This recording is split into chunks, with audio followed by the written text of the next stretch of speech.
¿Qué tal? ¿Cómo está? Buenas tardes. Hola, buenas tardes, Viviana. ¿Qué tal? Gracias por la oportunidad. Sí, para abordar un tema tan urgente y necesario como es evaluar la forma en que estamos enfrentando esta crisis que día a día nos sorprende con cifras bien crudas, ¿no? Entonces, a su parecer, ¿ha visto un cambio en la estrategia, en las lógicas o por lo menos un espíritu de poder incorporar otras voces y otras fórmulas?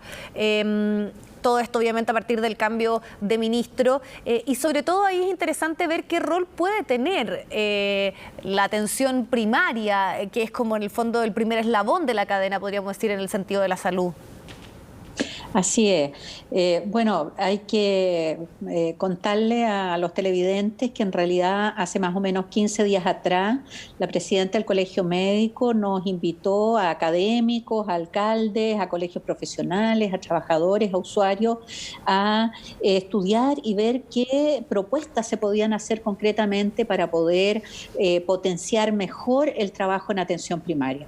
Y esto se realizó un muy buen documento que está a disposición de la comunidad. Esto se presentó en la mesa social y fue justo el día antes en que, estando presente el entonces ex representante del Colegio Médico, ex presidente del Colegio Médico, el doctor Enrique París, él estuvo presente cuando me tocó, de hecho a mí, presentar por invitación, ¿no es cierto?, de la presidenta del Colegio Médico de Isquia este documento. Así que el doctor París conoce perfectamente, este es un aterrizaje muy concreto que hace propuestas de cómo tiene que cambiar la estrategia en este momento del país.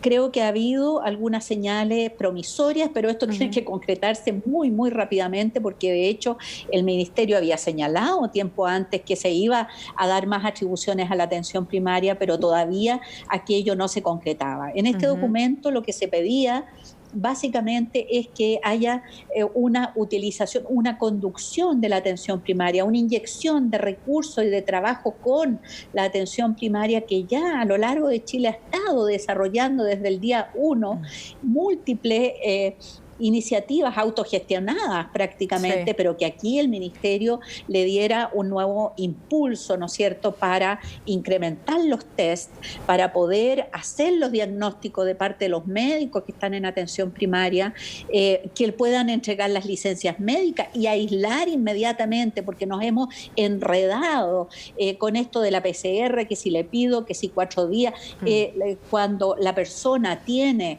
la enfermedad, el médico lo va a diagnosticar inmediatamente, tiene que decirle que tiene que irse a aislamiento, ya sea en su casa, ya sea en una residencia sanitaria, tiene que darle la licencia por 14 días sin necesidad de necesariamente estar justificándose con esta PCR, que más lo que nos ha enredado, porque hay que tomar las medidas ya. Sí. Creo que esto no es posible de hacer, Viviana, si no lo tomamos como un desafío país, en que toda la comunidad tiene cosas en las cuales podemos cada uno hacer lo suyo.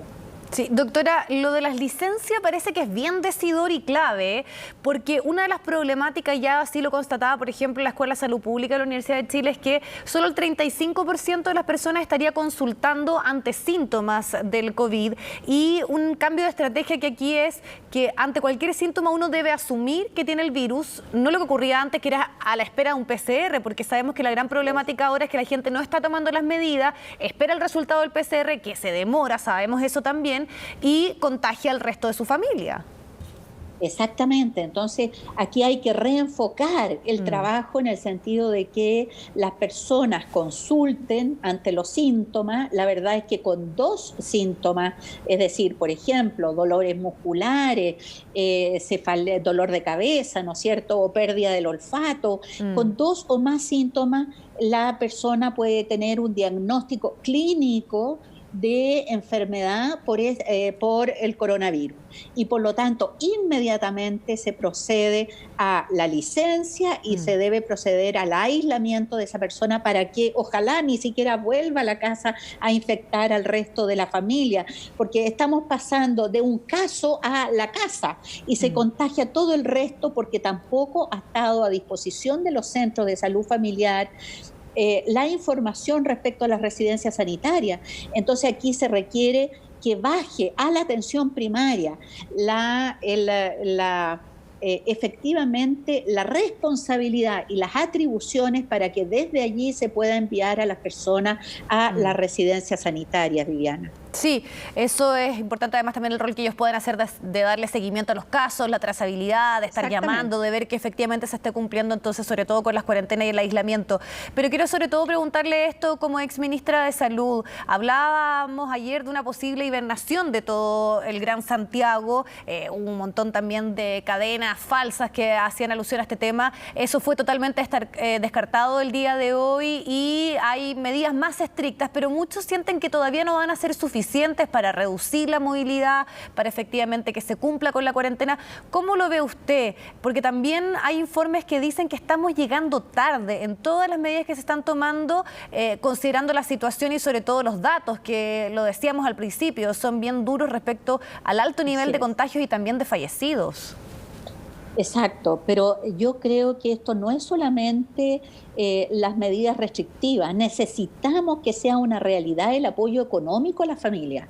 No bastan los 60.000 pesos del bono COVID o de los 65.000 que se entregaron después. Necesitamos urgente que las familias tengan los recursos para poder efectivamente no salir a trabajar.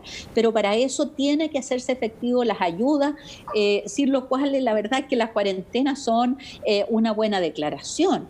Entonces necesitamos el apoyo económico a las familias. Si no controlamos la crisis sanitaria, no vamos a tener control de la crisis económica. Y por lo tanto, aquí hay que poner los recursos para hacer el control de la crisis sanitaria, y eso significa entregarle a las personas, a la familia, los recursos, no como cajas de alimentos, sino como recursos para que efectivamente puedan vivir en cuarentena, puedan vivir en aislamiento. Entonces, ese es un tema que debe acompañar a las medidas. Las medidas sanitarias tienen que ser sensatas, y la sensatez aquí pasa porque las familias puedan sobrevivir, ¿no es cierto? Pero también, y yo ahí creo que es muy importante las señales que se han dado de apertura del nuevo ministro respecto a nuevos actores, pero necesitamos también una campaña comunicacional que nos involucre a todos y todas. Aquí esto no depende solo del gobierno, esto depende de cada uno de nosotros, que nos lavemos las manos, que tengamos el distanciamiento físico, pero que podamos entender cuál es el llamado solidario a que todos, entre todos, nos cuidemos. No, creo que se les pone demasiado énfasis a las medidas que buscan reprimir y muy poco a las que buscan involucrar, asumir. Aquí necesitamos que los centros de salud familiar, por ejemplo, los municipios trabajen con las organizaciones sociales, con las juntas de vecinos, que involucremos a las ollas comunitarias, ¿no es cierto?, en que ellos sepan cómo hay que cuidarse, que podamos apoyarlos en eso y apoyarlos también en una comunicación eficaz que nos incluya a todos y todas. Esto no se hace por una orden.